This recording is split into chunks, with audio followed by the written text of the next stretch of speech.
In this video, I'm going to show you how to replace the upper part of the rear view tow mirror on this Ford F-150, and of course this only applies to the tow mirrors.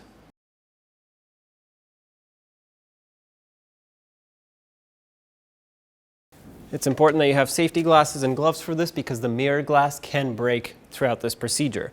You can put tape over it if you want, which I might if I think that this takes more force to pry off, because basically what we're doing is just prying it off. That's all that's holding it on here is just some clips. Stick a trim tool behind it, and what you're aiming for is to pry it off of these tabs here that hold it on to the mirror motor. Oh, there we go.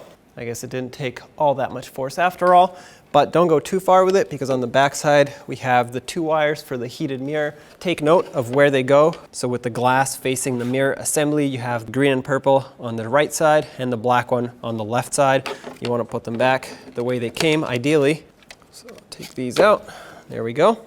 Set this aside. On the new mirror, you'll see that you need to install these tabs. The way you put those on is you take the smaller, shorter side and you just hook it into one of these slots over here. There should be 3 of these tabs all the way around the mirror. Just like that, it should lock into place. One on the bottom and one over here.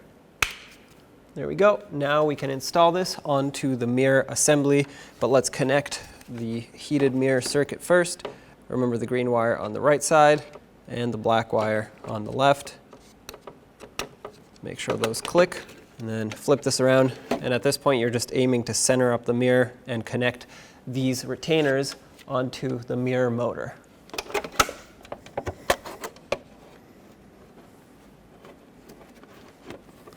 Press it firmly.